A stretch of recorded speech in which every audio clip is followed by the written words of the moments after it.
राजस्थान विधानसभा में जब चर्चा कृषि और सहकारिता पर हो रही थी, तब किसी ने नहीं सोचा था कि बीज और खाद की बातों के बीच मुख्यमंत्री की कुर्सी का जिक्र छिड़ जाएगा। गंगापुर से कांग्रेस विधायक रामकेश मीणा ने सदन में वो कह दिया जिसकी उम्मीद ना तो सत्ता पक्ष को थी और ना ही खुद उनकी पार्टी कांग्रेस को। सियासी गलियारों में हड़कंप मच गया जब एक कांग्रेसी विधायक ने बीजेपी के कद्दावर नेता डॉक्टर किरोड़ी लाल मीणा को मुख्यमंत्री बनाने की वकालत कर दी। क्या यह सिर्फ तारीफ थी या फिर बीजेपी के भीतर चल रही खींचतान पर कांग्रेस का नहले पर दहला? आज की विशेष रिपोर्ट में विधानसभा के वो बयान जिन्होंने राजस्थान की राजनीति में नए समीकरणों के संकेत दे दिए हैं। सदन की कार्यवाही के दौरान रामकेश मीणा ने डॉक्टर किरोड़ी लाल मीणा के प्रति अपना सम्मान जाहिर करते हुए एक बड़ी पेशकश कर दी। उन्होंने कहा कि किरोड़ी बाबा ने बीजेपी के लिए अपना खून पसीना एक किया है। अगर वे गंगापुर से चुनाव लड़ना चाहें तो मैं आज ही अपनी सीट उनके लिए छोड़ने को तैयार हूँ। लेकिन बात सिर्फ सीट छोड़ने तक की सीमित नहीं रही। रामकेश मीणा ने सीधे बीजेपी आलाकमान को निशाने पर लेते हुए कहा कि किरोड़ी लाल मीणा की राजनीति हैसियत के साथ अन्याय हुआ है। कांग्रेस विधायक ने सदन में बीजेपी के जख्मों पर नमक छिड़कते हुए कहा कि किरोड़ी लाल को मुख्यमंत्री बनाया जाना चाहिए था और अगर सीएम नहीं तो कम से कम उप मुख्यमंत्री या गृह मंत्री का पद तो मिलना ही चाहिए था।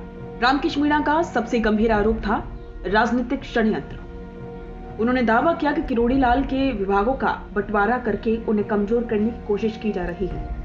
एक कांग्रेसी विधायक का बीजेपी मंत्री के पक्ष में यूं खड़े होना सत्ता पक्ष के लिए असहज स्थिति पैदा कर गया। क्या रामकेश मीणा सिर्फ अपना प्रेम दिखा रहे थे या वे बीजेपी के भीतर के संतोष को हवा दे रहे थे? एक तरफ मीणा भाईचारे की मिठास थी तो दूसरी तरफ तीखी कड़वाहट भी। प्रश्नकाल के दौरान सीवरेज ट्रीटमेंट परियोजना में देरी को लेकर शहरी विकास मंत्री झावर सिंह खर्रा ने भी आग में घी डालने का काम किया। राजस्थान विधानसभा की तस्वीर बहुत कुछ कहती है।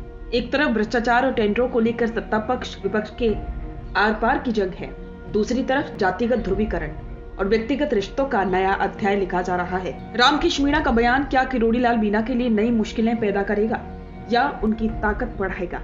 और क्या बीजेपी के भीतर वाकई में कोई षड्यंत्र चल रहा है जैसा कि कांग्रेस दावा कर रही है? राजस्थान की राजनीति अब एक दिलचस्प मोड़ पर है। आपको क्या लगता है, क्या डॉक्टर किरोड़ी लाल मीणा के साथ बीजेपी में वाकई में अन्याय हुआ है? कमेंट्स में अपनी राय जरूर दें। रुकिए और जरा ध्यान से सुनिए। क्या आप हमारी इन खबरों से अपने व्यापार को भी बढ़ाना चाहते हैं? तो आप भी खबरों के दौरान इस तरह के एलिमेंट्स पर अपना विज्ञापन दे सकते हैं या फिर ऐसे खबर के 1 मिनट बाद अपना पूरा विज्ञापन डलवाएं जो कि 8 लाख से ज्यादा सब्सक्राइबर्स और फॉलोअर्स वाले द फैक्ट इंडिया चैनल्स और पेजेस से राजस्थान के कोने कोने में पहुंचेगा और इससे आपका व्यापार ब्रांड सब कुछ बढ़ेगा।